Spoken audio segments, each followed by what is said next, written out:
Hi friends, நான் உங்கள் anime freak வந்துட்டேன். நாம் இப்போ எவனுக்கும் அடங்காத நெக்ரோமேன்சர் எபிசோடு 7 பார்க்கலாம். நீங்கள் இதுக்கு முன்னாடி உள்ள எபிசோடு பார்க்கல அப்படின்னா டிஸ்கிரிப்ஷனில் லிங்க் கொடுக்குறேன், மறக்காமல் போய் பார்த்துருங்க. சரி வாங்க நம்ம இந்த எபிசோடுக்குள்ளே போகலாம். அதுக்கு முன்னாடி போன எபிசோடு கடைசியில் நம்ம ஹீரோ பூமிக்கு வந்தோடனே அங்கே இருக்க அங்கே ஒருத்தன் அங்கே இருக்க டஞ்சனை விலைக்கு வாங்கிட்டு உட்காந்துட்டு இருக்க நம்ம ஹீரோ அவங்க கூட சேர்ந்துட்டு எப்படி ஜின்வு கூட ஜின்கோ இருப்பானோ அதே மாதிரி இங்கே நம்ம சங்கு கூட அந்த இருப்பான். அவனை சேர்த்துட்டு நம்ம ஹீரோ உள்ளே போய் அங்கே இருக்க மான்சஸ் எல்லாத்தையுமே வெளுத்து வாங்கிட்டு இருக்க அதை பார்த்து வாயை பொழந்துட்டு இருப்பான். கடைசியா அந்த பாஸ் லிசார்டுக்கும் நம்ம ஹீரோக்கும் சண்டை ஆரம்பிக்கும் போது அதோட போன எபிசோடு முடிஞ்சிருக்கும். வாங்க நம்ம இந்த எபிசோட்ல என்ன நடக்குதுன்னு பார்க்கலாம். இந்த எபிசோடு ஸ்டார்டிங்ல அந்த பெரிய லிசார்டு பாஸ் நம்ம ஹீரோ அட்டாக் பண்றதுக்காக அதை வெப்பனை வச்சுட்டு வேகமா ஓடி வர நம்ம ஹீரோ அதை அசால்ட்டா டாஜ் பண்ணி பின்னாடி துள்ளி துள்ளி போவாரு. அப்ப நம்ம ஹீரோ மனசுல யோசிச்சுட்டு இருப்பான், என்னது இவ்வளோ பெரிய லிசார்டு இவ்வளோ ஸ்பீடாக வருது, ஆனால் இது என்னால் பிடிக்க முடியாத ஸ்பீடு கிடையாது அப்படின்னு சொல்லிட்டு நம்ம ஹீரோ அதை அட்டாக் பண்ணலான்னு சொல்லிட்டு ஜம்ப் பண்ணி அதுக்கு பின்னாடி போய் அட்டாக் பண்ண போக பட்டார்னு அந்த லிசார்டு அதோட வாழை வச்சு நம்ம ஹீரோவை ஓங்கி ஒரு அடி அடிக்கும் பாருங்க. நம்ம ஹீரோ பறந்து போய் விழுந்துருவான். அதை பார்த்துட்டு இந்த ஐயோ என்னாச்சு செத்துட்டீங்களா அப்படின்னு சொல்லிட்டு பயந்து போய் பார்த்துட்டு இருக்க பார்த்தா நம்ம ஹீரோ அந்த சோலை எல்லாத்தையுமே யூஸ் பண்ணி அப்படியே எந்திரிச்சு நிற்பான் பாருங்க. அந்த டேமேஜ் ஃபுல்லாக அந்த ஸ்பிரிட் எடுத்துக்கும். அதை பார்த்துட்டு இந்த அப்பாடா நீங்கள் செத்துட்டீங்கன்னு நினச்சிங்க அப்படின்னு சொல்லிட்டு அவன் நிம்மதி பெருமிச்சோட நம்ம ஹீரோ அந்த லிசார்டை பார்த்துட்டு, என்ன அடிக்கும் போது பார்த்து அடிக்க மாட்டியா பாரு உன்னோட சேர் உடஞ்சு போச்சு அப்படின்னு சொல்லிட்டு நம்ம ஹீரோ சொல்ல அதை கேட்டு கருப்பாய் அந்த லிசார்டு காட்சியில் மாதிரி வானத்தை பார்த்து வாயை புழக்க அதுலேருந்து வர மேஜிக் பீமு நம்ம ஹீரோவை மேஜிக் சங்கிலியால் கையை காலை கட்டி வச்சு நகர முடியாது பண்ணிடுது.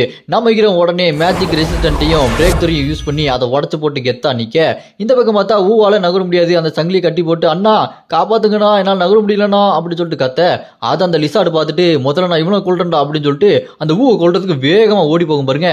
அதை பார்த்துட்டு நம்ம ஹீரோ டே காட்டுப்பள்ளி நான் இங்கே நிற்கிறேன்டா நீ என்னடா அவனை பார்த்துட்டு ஓடுற நில்லுடா அப்படின்னு சொல்லிட்டு விரட்டிட்டு போக இருந்தாலும் அவன் ரொம்ப தூரத்தில் ஓடிட்டு இருப்பானா. அதை பார்த்து நம்ம ஹீரோ இவனை இவ்வளோ வேகமாக ஓடிட்டு இருக்கான் நான் காப்பாற்றி ஆகணும்னு சொல்லிட்டு நம்ம ஹீரோ டக்குன்னு என்ன பண்ணுவான் அராய்ஸ் அப்படின்னு சொல்ல பார்த்தா எலும்பு கூடுலாம் அப்படி வரும் பாருங்க. அந்த எலும்பு கூடு வந்த உடனே அந்த லிசார்டு அந்த எலும்பு கூட அசால்ட்டா உடச்சு தள்ளிடுது. அதை பார்த்து நம்ம ஹீரோ எனக்கு தெரியும் இது அந்த அளவுக்கு இன்னும் டெவலப் ஆகல, ஆனா எனக்கு இது 1 செகண்ட் வாங்கி கொடுத்துருக்கு அது எனக்கு போதும் அப்படின்னு சொல்லிட்டு அந்த லிசார்டு பாஸை கை தனியா கால் தனியா தலை தனியான்னு சொல்லிட்டு துண்டு துண்டு துண்டா வெட்டிட்டு சும்மா கெத்தா நிப்பான் பாருங்க. நின்றுட்டு அந்த பார்த்து நான் உன்னை காப்பாத்திட்டேன் அப்படின்னு சொல்ல அப்படியே அங்கே கட் பண்ணா டஞ்சனுக்கு வெளியே ஒரு 3-4 பேர் வெயிட் பண்ணுறானுங்க. அவனுக்கு ஹண்டர் அசோசியேஷன் வந்தவங்க. இவங்க எதுக்கு வந்திருக்காங்கன்னா இந்த மாதிரி அனாமத்தா இருக்க டஞ்சனில் போய் உள்ளே போய் எல்லாத்தையுமே ஆட்டையை போட்டு வெளியேறவங்க தான் இவங்க வேலையே.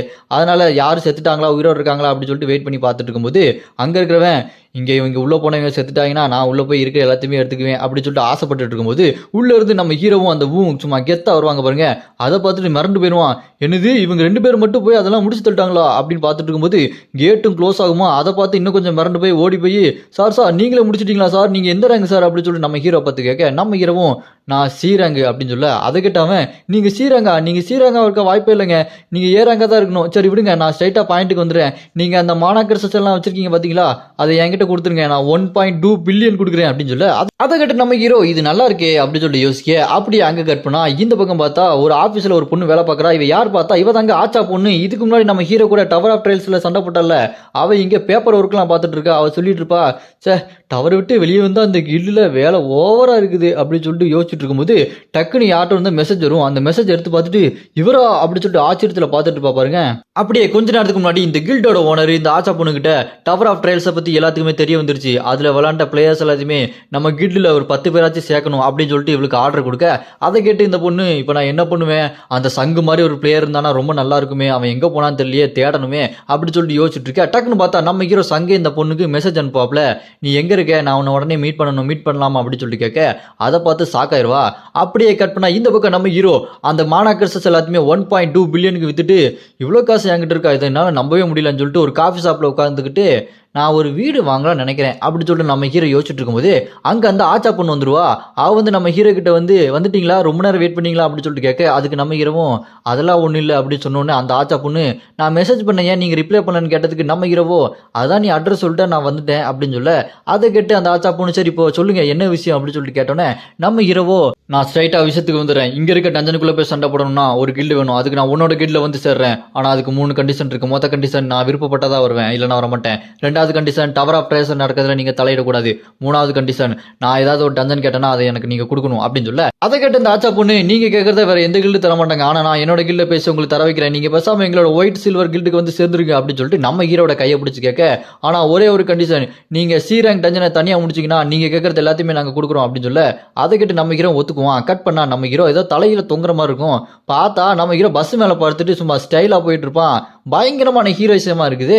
அப்படியே நம்ம ஹீரோ படுத்துட்டு யோசிச்சுட்டு போயிட்டு இருப்பான். நான் பூமிக்கு அந்த ஒரு நாள் கூட வேஸ்ட் பண்ணாம எல்லாத்தையுமே நல்லாவே யூஸ் பண்ணிருக்கேன்னு சொல்லிட்டு இருக்கும்போது அந்த நியாங் சிட்டி வந்துடும். நம்ம ஹீரோ இதுக்கப்புறம் படுத்துட்டு போக வேண்டாம், நம்ம சும்மா ஓடுனா வாமப்பா இருக்கும்னு சொல்லிட்டு எந்திரிச்சு ஓடுவான் பாருங்க.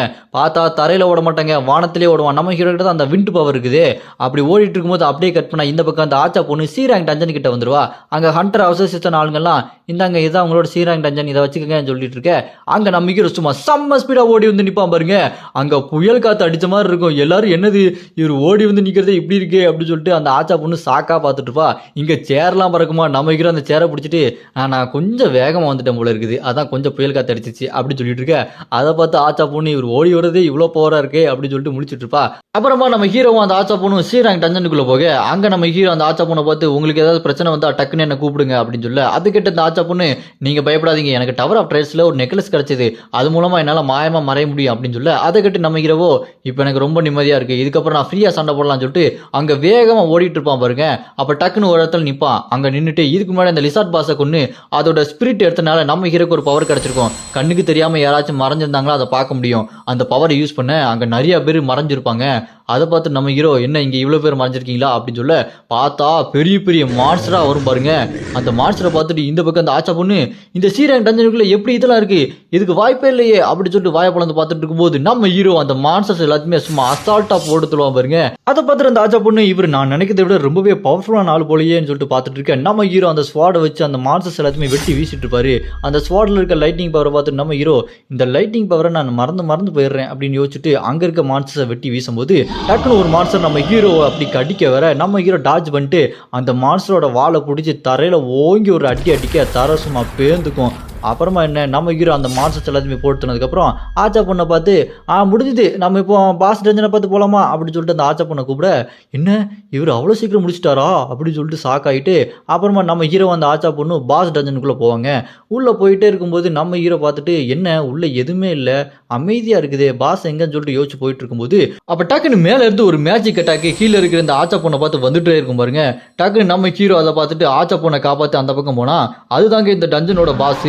அது வந்துட்டு பயங்கரமான மேஜிக் பிரெத்லாம் விடுது போல வாயை பொழந்துட்டு அந்த அட்டாக்கை விட போய் டமார்னு அடிக்கும். நம்ம ஹீரோ டக்குன்னு ஒரு ஜம்ப் அடிச்சு இங்க ஆச்சா பொண்ணை மேலே கூட்டு வந்து உட்கார வச்சிருவாரு. அந்த ஆச்சா பொண்ணு நம்ம ஹீரோ பார்த்துட்டு நீங்க பயங்கரமா ஜம்ப் பண்றீங்க, உங்ககிட்ட என்னென்ன ஸ்கில்லாம் இருக்குது, சரி இப்போதைக்கு இது பேச வேண்டாம், அப்புறமா ரொம்ப நேரம் கழிச்சு வேணா பேசிக்கலாம் அப்படின்னு சொல்ல அதை கேட்டு நம்ம ஹீரோ ரொம்ப நேரம் கழிச்சுலாம் பேச வேண்டாம், கொஞ்ச நேரம் இரு வந்துடுறேன் அப்படி சொல்லிட்டு கீழே ஜம்ப்னு வர பாருங்க. மாசா இறங்கின உடனே நம்ம ஹீரோ அந்த ஆக்சிலரேஷன் பவரை யூஸ் பண்ண அதுவும் வாயை பொழந்து அதோட பிரெத்தை விட ரெடியாக இருக்கும். நம்ம ஹீரோ செம்ம ஸ்பீடாக அது கிட்ட போய் மறுபடியும் தளம் தனியாக முண்டம் தனியாக கை கால் தனியான்ற மாதிரி கொத்துக்கறி போட்டு தள்ளிடுறாரு. அதை பார்த்துட்டு இந்த ஆச்சா பொண்ணு எனக்கு ஒரே குழப்பமா இருக்குது, இங்கே அது மான்ஸ்டரா இல்லை இந்த சங்கு மான்ஸ்டரா அப்படின்னு சொல்லிட்டு நம்ம ஹீரோ பார்த்து மிரண்டு போயிருப்பா. அப்புறமா நம்ம ஹீரோ அந்த பொண்ணு டஞ்சன் கேட்ட விட்டு வெளியே வந்தோடனே அந்த பொண்ணு நம்ம ஹீரோ பார்த்து நீங்கள் எங்கள் கில்டில் ஒரு மெம்பர் ஆகிட்டீங்க, உங்களை நாங்கள் வெளியவே விட மாட்டோம் அப்படின்னு சொல்லிட்டு பேசிகிட்டு இருக்க. அப்படியே கட் பண்ணா நம்ம ஹீரோ ஸ்பைடர்மேன் மாதிரி ஒரு பெரிய பில்டிங்கில் உட்காந்துக்கிட்டு நான் டவர் ஆஃப் ட்ரையல்ஸுக்கு திரும்ப போக வேண்டிய நேரம் வந்துடுச்சு, நான் இங்கே பயங்கரமான நிறையா சம்பவத்தை 3 நாளில் பண்ணிட்டேன், எனக்கு சந்தோஷமாக இருக்குது, இப்போ நான் திரும்ப போகிறேன் அப்படின்னு சொல்லிட்டு டவர் ஆஃப் ட்ரையல்ஸுக்கு நம்ம ஹீரோ போன உடனே நீங்கள் 8வது ஃப்ளோரில் இருக்க டஞ்சனுக்கு போக ரெடியான்னு சொல்லி கேட்க நம்ம ஹீரோ நான் போகிறேன்னு சொல்லிடுவான். அப்புறமா அதுலேருந்து 3 ஆப்ஷன் வரும், இதுதான் டர்னிங் பாயிண்ட், நீங்கள் எதை சூஸ் பண்ணுறீங்க அப்படின்னு சொல்லிட்டு 3 இதை கேட்க அதில் நம்ம ஹீரோ காம்பேக்டை சூஸ் பண்ண உடனே நீங்கள் face to face administrator iron blood monarch கூட பேச போகிறீங்க அப்படின்னு சொல்லிட்டு நம்ம ஹீரோ வேற இடத்துக்கு கொண்டு போக பாருங்க. அங்கே பார்த்தா நிறையா ஸ்வாடு மண்ணில் சொருவி கிடக்கும். நீங்கள் இந்த அயன் பிளட் உலகத்துக்கு வந்துட்டீங்க அப்படின்னு சொல்ல இதோட இந்த எபிசோடு இங்கே முடியுது. நான் அடுத்த எபிசோடு ஆல்ரெடி அப்லோட் பண்ணிட்டேன், டிஸ்கிரிப்ஷனில் லிங்க் கொடுத்துருக்கேன், மறக்காம போய் பார்த்துருங்க. நம்ம அனிமே ஃப்ரீக் சேனலை தொடர்ந்து சப்போர்ட் பண்ணுற நம்ம அனிமே ஃப்ரீக் ஃபேமிலி மெம்பர்ஸை நான் அடுத்த வீடியோவில் மென்ஷன் பண்ணியிருக்கேன், மறக்காம போய் பார்த்துருங்க.